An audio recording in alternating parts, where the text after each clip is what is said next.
My wife's family, they live in Gaza. They have cousins and uncles there, and their house also was bombed.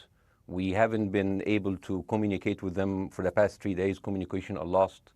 So we don't know actually what is the how are they doing, but you know, we're used to that. I mean, it's just like it's very repetitive. We're used to that. We're used to them being bombed every time and moving from one place to the other. You know, it's just like those Palestinians. They're very dramatic. Israel killing us, but they never die. I mean, they always come back. You know, they're very difficult to kill. Very difficult people to kill. I know because I'm married to one. I tried many times, couldn't kill her.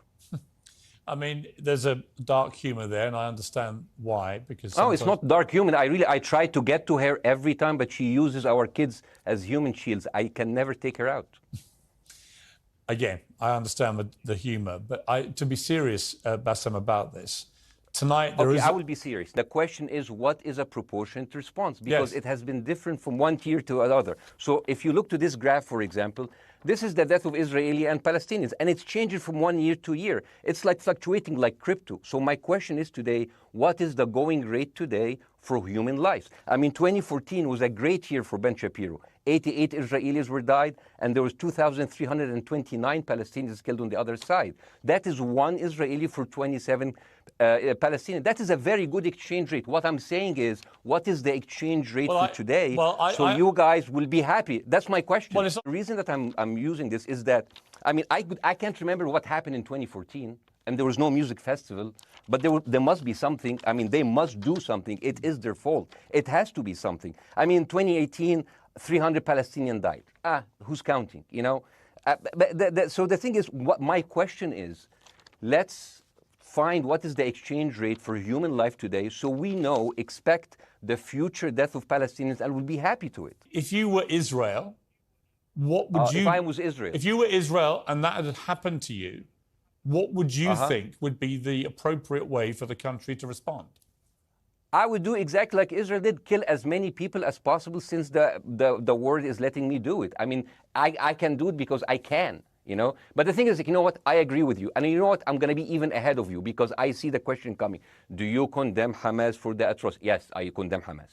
I condemn Hamas. I condemn Hamas is the source of all evil. They're a reason for everything. And you know what, let's for a minute imagine a world without Hamas. Right.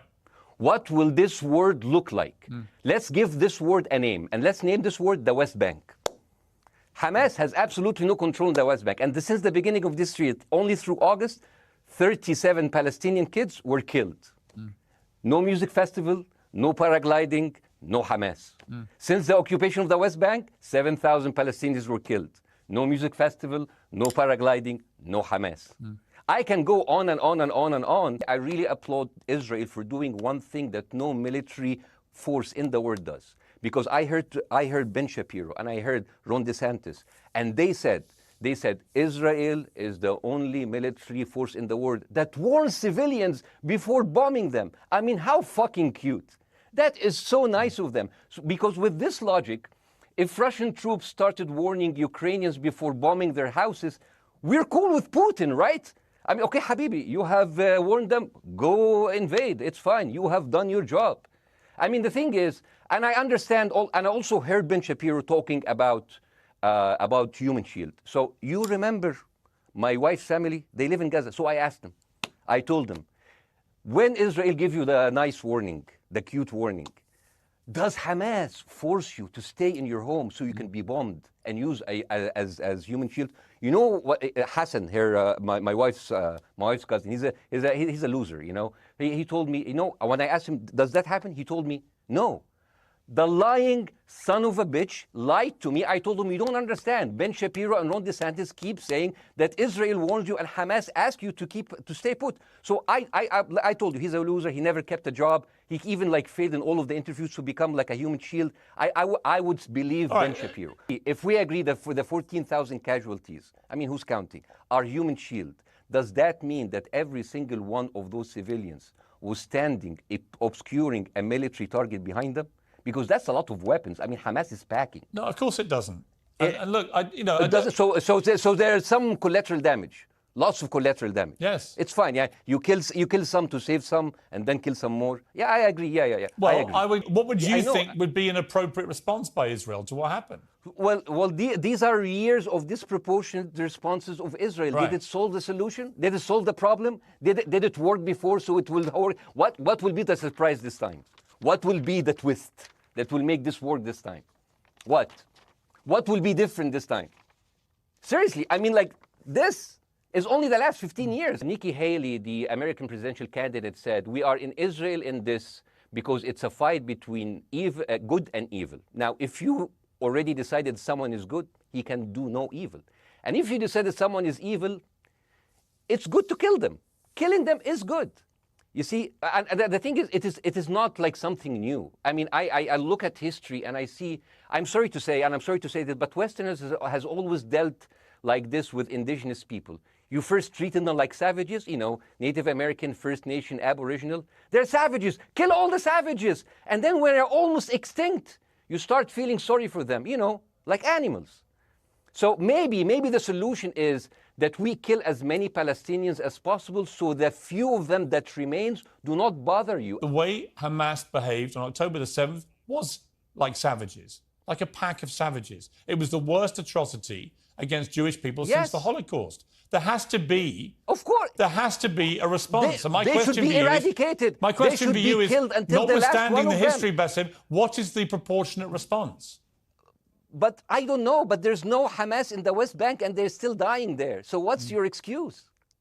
I don't have any excuse. I'm not saying that you're making an excuse, but if you are adopting a certain point of view, you have to at least defend it. I'm telling you, there is no Hamas in the West Bank. What is the excuse? Not your excuse. What is the excuse to kill those people? Well, listen, this question of proportionality is one that... No, answer my question. I've been answering your question. You answer mine. It's actually not my job to answer your questions. Let's say, for example, Hamas ceased to exist.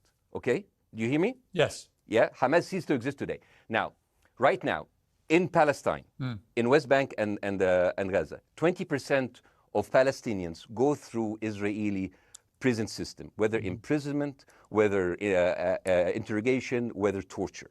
And the rest of them, they live a life of daily loss of land, of homes, of life, and they are suffocated by this. So let me ask you something. If you are a Palestinian living into these conditions for decades, would you sympathize with your oppressor or sympathize with the people who claim they resist them even if they are terrorists? Israel always victimizes itself, and I have never seen a victim putting their oppressor under siege and bombing them 24/7. Israel wants you to believe that they are the victim. Dealing with Israel is so difficult. It's like being in a relationship with a narcissistic psychopath. He fucks you up, and then he makes you think it's your fault. All right, you look Bassem. at Israel as Superman, but they're really Homelander.